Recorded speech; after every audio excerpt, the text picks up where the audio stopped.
What's up, everybody? Welcome to PixelPlay Sidequests, our bonus content for the week. This week, we are going to talk about some games Bonus. for what other reason, whatever reason it might be. It could have been for the whole fans, all of gamers, could be just for us personally, could be for different reasons too, but what games failed to reach the hype? What is the hype, you may ask? I don't know. Every time I look on the internet, I can't figure out what hype is anymore because it seems like everything is overhyped or everything is underrated or I don't know what the definition is anymore. Can you guys figure that one out? No, it's just Mystery. excitement. Get excited about something, Adam. I mean, I Yeah, could man. swear that you know what hype just means. Game is 10 out of 10 now. That seems what hype is now. That's just unrealistic, but perfect. But for many other different reasons, we will talk about some of the ones that we think highlight exactly what failing to live up to the hype is. I'm going to kick us off with my personal biggest I cannot believe this didn't live up to the hype in my brain. And it was definitely the start of where I definitely stopped pre-ordering games more often. And that was Watch Dogs. Because that initial gameplay trailer that Ubisoft put out made it look like the coolest fucking thing in the world. And then you played the game and realized that 5-minute clip is everything they had. Because it was a lot of nothing after that. It was a lot of copy and paste, and it was some of the most boring storytelling I've ever seen with the most dull, monotone bitch of a character I have ever played as. I could have done a better job voice acting that character. Good lord, that was horrible. Classic Aiden Pierce. And then Watch Dogs 2 came out and went, you know what we need to do? Make it basically Millennials the video game. And we were like, well, it is a step up, I guess. But what For do you guys me- think? What's one of yours? So for me, the way I took it, I was looking at games that people, when it first came out, were super excited about it. But in the hindsight of history, we kind of look back and be like, oh, maybe that wasn't as good as we kind of thought it was when it first came out. And so one of the ones that came out for me was LA Noire. When that game came out, people were like, oh man, what a game. This game's incredible. It looks so realistic. You can tell if people are lying. You can't tell shit. It basically is just, is the guy constipated or is he lying? And it's just, they just scrunch up the you face. could tell if people were lying. It just, you had to wait until they were done talking and then just see if their mouth the entire time was like. Yeah. So like, it's one of those games where they talk about, hey, you know, it's so realistic. It's not. It's one of the few games I tried playing and I said, fuck this, I'm out. And I took it back and sold it back to GameStop. And I have a massive collection that shows that I don't usually do that. So the fact that LA Noire is one of the few is not a good sign. I mean, I personally liked it. I thought the tech was cool, but at the same time, it's one of those things that I think looking back at, we go, yeah, there was no way this was going to become a consistent thing in gaming because the amount of money that was put into that, only Rockstar or a company like that could have put that much of a budget into something because you know they didn't make bank on that. They definitely took a loss on that game. Yeah. Oh, for sure. I don't even know how you make a profit on that game based on just how much of a budget must have gone into that. There's no shark cards back then. That's also the biggest disappointment, just shark cards in general. So yeah, I've got one. It's a fair bit more recent. And this, admittedly, this didn't have a huge amount of hype in the sense of every gamer was like, oh my gosh, you have to play this. But there was a select many that were very used to like the Sega Dreamcast days and stuff like that. Sega Saturn, actually, sorry. And that was Balan Wonderworld or whatever the heck, however you say that game. Because it was the creator of, like, he did freaking Nights into Dreams, right? And that was a game that has a cult following and everybody loved it. Me included, I fell in love with it. I repurchased that game like 3 times. And then that creator is coming back. He's basically making a spiritual successor. There's been no game like it since it came out. And then now we realized maybe that was for a reason because not good. You know it's bad when IGN was willing to give it a 4. Yeah, like how do you go from just a simple whimsical Nights into Dreams to just a 4 out of 10 piece of crap? So yeah, that was a big that didn't live up to any kind of hype at all. Yeah. Well, let me throw another one out. I mean, I guess I should probably do this at some point, considering some of these images are on our screen right now. Mighty Number 9 was definitely a case of, hey guys, just because it's a Kickstarter and it's coming from an original creator doesn't mean it's gonna be good, because I know that at that time Capcom and Mega Man games were basically shovelware because they were trash. Every single one of them were trash. So I get people were really hyping themselves up because, oh, it's the original creator of Mega Man. It's gotta be good. And then you played Mighty Number 9 and went, I miss Mega Man. People missed Mega Man because of that game. That's how bad it was. And like, I don't mean missing Mega Man as missing the old Mega Man. I mean, like, man, I miss the new Mega Man games. Yeah, I kickstarted that game thinking there's no way this could be bad. It's the guy who made Mega Man making a new Mega Man. And then I was like, I don't think I should use Kickstarter anymore. If you both were to estimate, how many Kickstarters have you actually put money towards? Because I can literally say one. 0. I've done 6, I think. I did do a few, but I did have a problem. This was like 10 years ago. And it did pay off pretty well, but I think I stopped after Mighty Number 9. I was like, yep, never mind.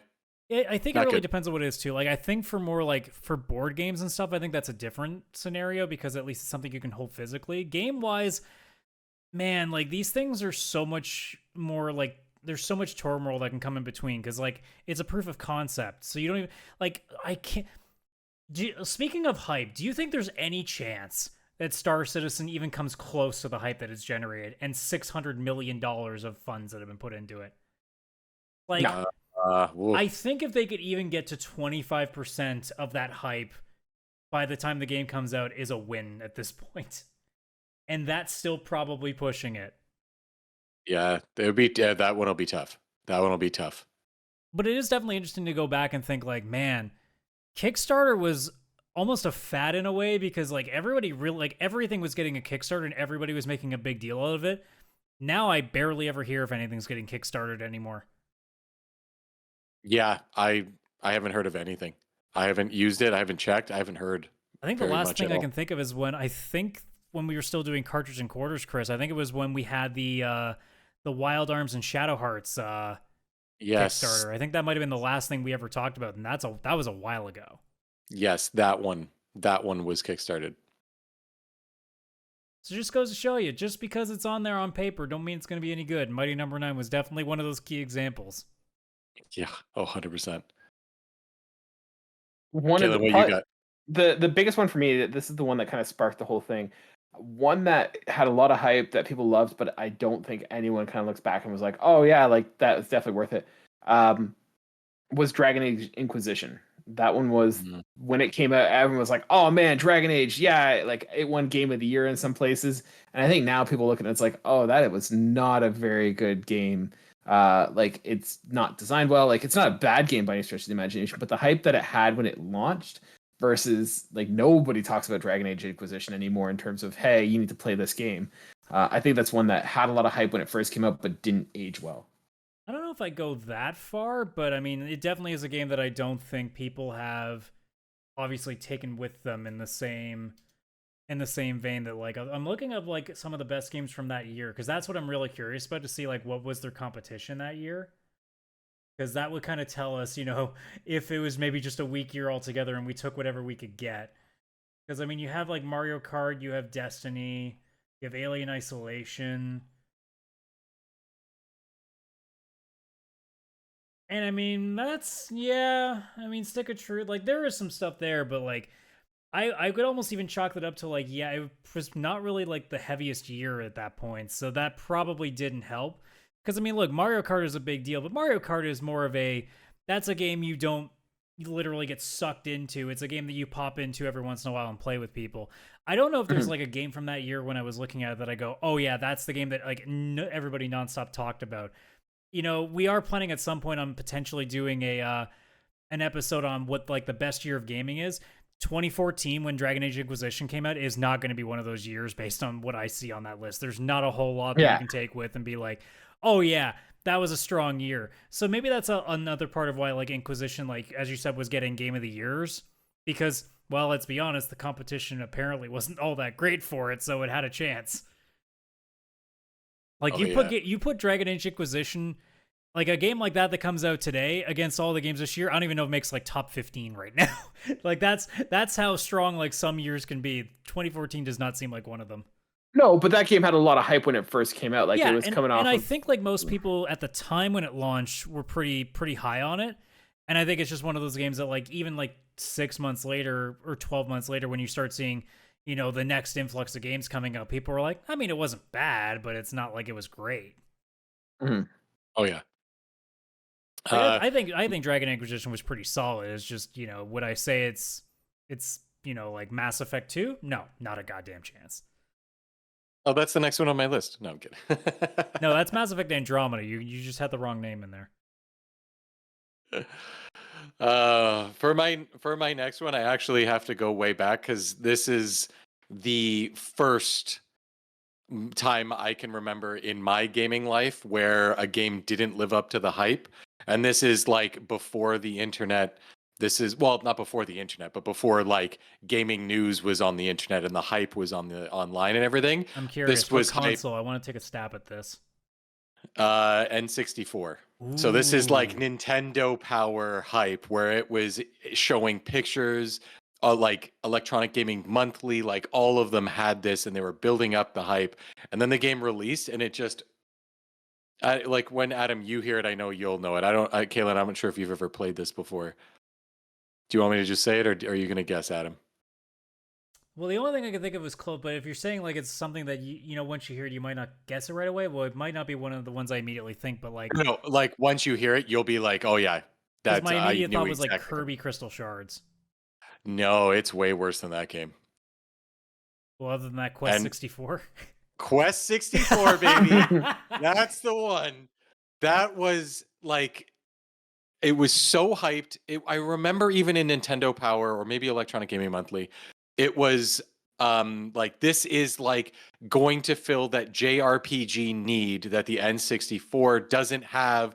For everybody worried that there's like Final Fantasy VII and everything on the PlayStation, Nintendo is getting its answer. And it was a dumpster fire of crap. Like it just, oh my God. You'd go into a town. It's so bad. It's like there's like a town. There's 3 people walking around in it, and like there's nothing there. There's not grass. There's not anything. It's just like these squares, and you walk around in them, and then you fight this blue man, and that's the only enemy in the whole game. And then I don't know. I beat it. I don't know why. It was awful. It was the worst. Awful. Just. I know that this is a different hype because it was before the internet time, so it was only based on magazines and talking at school, like, oh, did you see this one? But holy crap, did that disappoint every single human being I knew that was into gaming at the time. Kaylan, do you want to know how dumb this game was? I'm looking at it right now. It looks right up there with Yakuza. Oh, that hurts. Watch the podcast if you want to see what that joke's all about.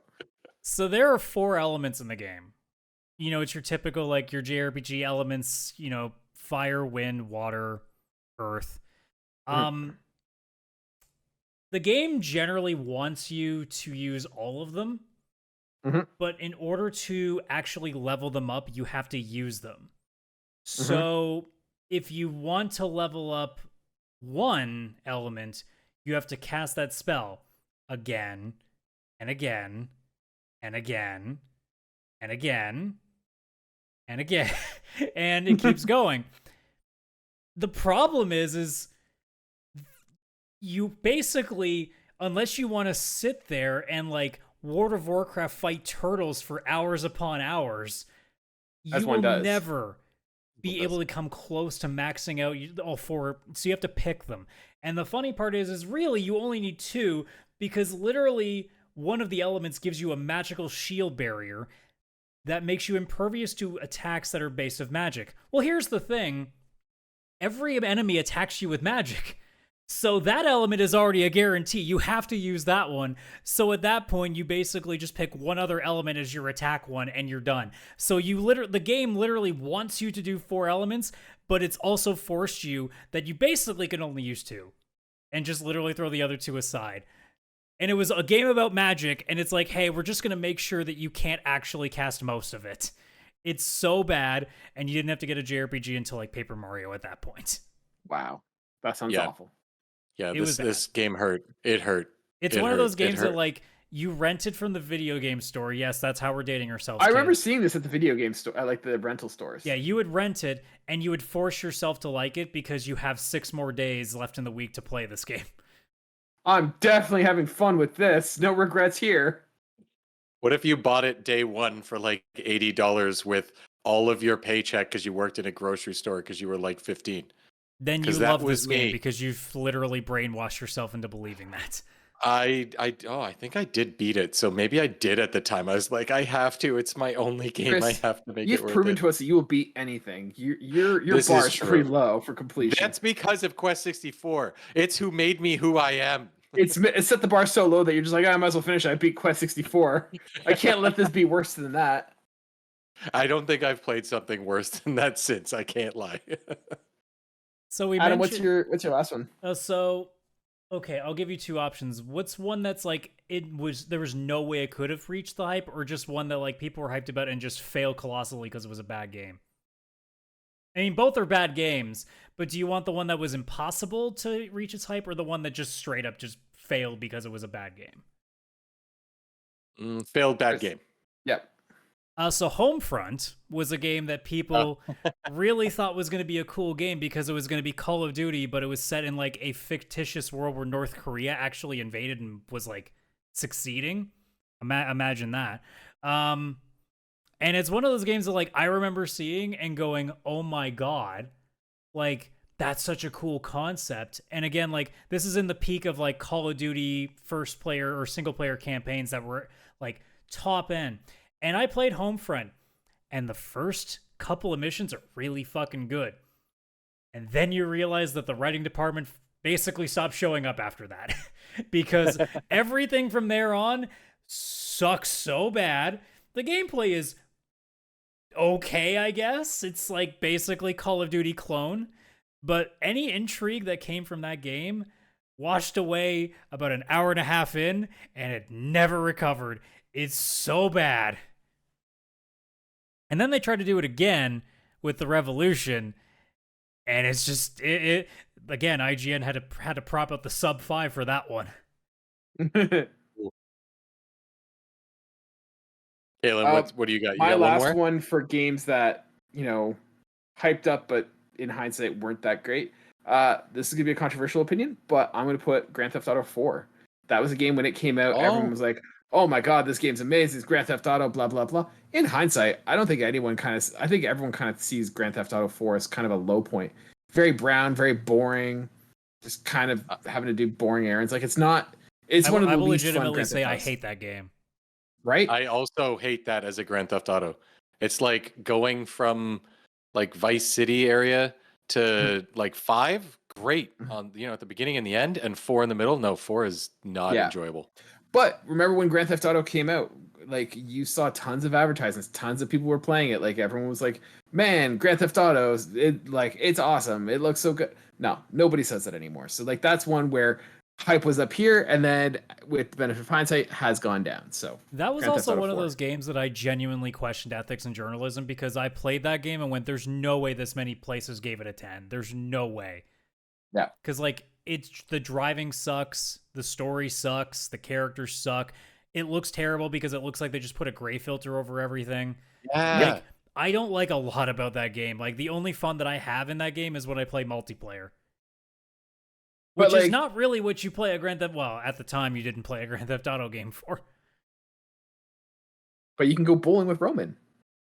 Yeah, like 19 times in the span of an hour because he won't stop fucking calling you. Roman likes to go bowling. Why can't, he likes again, it. this game was supposed to be about realism. Rockstar, why didn't you have to be able to block his number? Oh, that's a good point. That is a good point. Fucking realism, my ass. So Grand Theft Auto 4 for games that the hype polish wore off pretty quick. Chris, what's your last one? So I was going to go with an old one, but I'm not going to go with that one. I'm going to go with my newer one because I've realized I've had a lot of old ones in what I was just saying there. So mine is actually Assassin's Creed Unity. And the reason I'm saying that is because that was, I think, the first Assassin's Creed game that when it came out, people were like, oh, what the heck? Like, it's getting boring. They've released a bunch of problems, and it just did not live up to the hype of, like, say, Black Flag that had just come out right before it. Black Flag was already, like, you could tell they were, like, trying something new, but at least the actual gameplay as the assassin, as a pirate, was enjoyable. And then Unity came out, and it definitely did not do well, at least in the beginning. I don't know if people look back on it now fondly, but I think it was kind of like the start of the I decline don't think people really of look back Assassin's on Creed. it. No, like people mostly forget about that one. I would argue Unity is one of the better Assassin's Creed games. I know it's a hot take, but I felt the problems and the bugs that people were talking about were far more exaggerated than they actually were. I never had any of those problems. I loved it. I thought the combat was great. I thought the gameplay was great. I love the story. Like, for me, Assassin's Creed Unity is a dark horse in that it feels like an Assassin's Creed game. It has the combat that, like, the newer ones have. I think Unity is one of the better ones. Not saying you're wrong, but for me, I think the bugs and the problems were far more exaggerated. I would agree I with think you. it may also be a case too of like how you're having a burnout with Marvel currently. I think that's also the point that people are starting to get a little Totally burnt fair. out on Assassin's Creed. Hey, I'm a giant video game nerd and a history nerd, and those two, like, that Venn diagram is Kaylan right in the middle. Except Oh, when they do the Apple of Eden stuff. Once again, but that's not history. That's when we're taking a left turn at, like, No, left. that's bonkers. real No, it's all part of the Kaylan. same thing. You have to accept all equal parts, Kaylan. You can't. That's you taking can't a pick and far right choose. turn at Bonkers and Bananas Avenue, and then we just go completely off the rails. So that's not the history I'm here for. Sounds like Kaylan's not here for the true history. It's fine. Well, but that mainstream history, I'm not. You gotta open my mind to the truth. Wake up, sheeple. Any Well, honorable mentions? Yeah, I was gonna say I'll quickly point out a couple of the other ones. I mean, obviously, I put two others on this friggin' image for this overlay. So, I mean, Duke Nukem Forever was the impossible to reach thing because it was a 15-year process. There's No one nothing this thought that game was could gonna have be done good. to be good. We all knew it was gonna be bad, but we were all like, hoping, what's the chance that it maybe is like actually fun? And then we played it and went, nope, it's bad. Nope, never mind. And then Anthem was just that game that I think, like, we were still in the age of, like, BioWare's still pumping out, like, decent content. And I think I even knew when I saw the gameplay footage of it, I'm like, no, this isn't it. This is bad. Like, I don't see this going well. And every single person I knew that got it day one was like, I'm so pissed at you because you were right. And I just wasted $80 on this. I'm like, I told you. Apart from that, I mean, I know Kingdom Hearts 3, a lot of people had their issues with, but I think that's also because they forgot that the series had jumped the shark since the first game. So I know some people will be like, well, but Kingdom Hearts' story was actually good in the originals. I'm like, maybe, but I don't think like it's suddenly like was like the pinnacle of storytelling at one point. It was literally just Disney just beating the shit out of villains the entire time. That's all it ever was. The revival of Star Wars Battlefront comes to mind as well because DICE has basically taken any love that people had for the original Battlefront games and basically like made them into Battlefield games that are just as broken as the other Battlefield games are. And then obviously because they had to literally remake it a second time to make sure it was good, Final Fantasy XIV certainly didn't live up to its hype either because they literally, in unprecedented territory, had the development team bow and apologize to Japanese fans for how bad it was. So not only did it live up to anybody's hype, it certainly didn't live up to anybody's standards. That's how bad that one was. Yeah. I don't know. The only other one you guys can quickly think of that might be an honorable mention, but I mean, otherwise, I think we've hit our end here. I've just got the one, and that is Mortal Kombat Mythology Sub-Zero. Because I think there may have been hype around that because it was a Mortal Kombat game, and then it wasn't a Mortal Kombat game. Or I don't know if it's even a game. I don't even know what to call it. I mean, it's a game in the loose sense, I guess. There are buttons you can hit. There are things you can do. That's about all I can say about it. I think I'd rather play a Tiger handheld, one of those things, than Mortal Sub-Zero. I mean, some of those mythologies. Okay, yeah, some of those are pretty fun. But yeah, so you guys out there watching in YouTube land, what do you think? What's a game that didn't live up to your personal hype, or what do you think is a game that we missed that was like universally did not make the didn't just not even close to the hype that was generated for it? I'm sure we can come up with quite a few because, well, let's be honest, everything is overhyped now because social media has Except made this it show. such. Yeah, for Just sure. not this show. We're No, underhyped. we're perfectly fine. Everything's fine with us. We never do anything. In fact, I usually am the one that says, I don't know. I hope it's good. That's usually my perspective on it. But yeah, whatever you guys think of, let us know in the comments. Give us your suggestions for games that you think didn't live up to hype, and also give us suggestions for topics you'd like us to do on Sidequests too. We're always looking for fun little things to do on the side when there's not. I mean, this is one of those weeks where like there's nothing news-wise that we could talk about. I mean, what were we going to talk about? Like another company talking about the sales numbers they did? Hooray! Yeah, that was a lot of fun. But yeah, let us know in the comments below what you think, and let us know any ideas that you got as well, and we will someday put that on the show as well. But other than that, obviously, like the video, subscribe to the channel for more content. Link tr.ee/pixelplaypodcast for all our information. And with that being said, we'll see you next time. Fridays at 6 for the side quests, Wednesdays at noon for the main show. Take care, everybody. Have a good one. Bye-bye for now.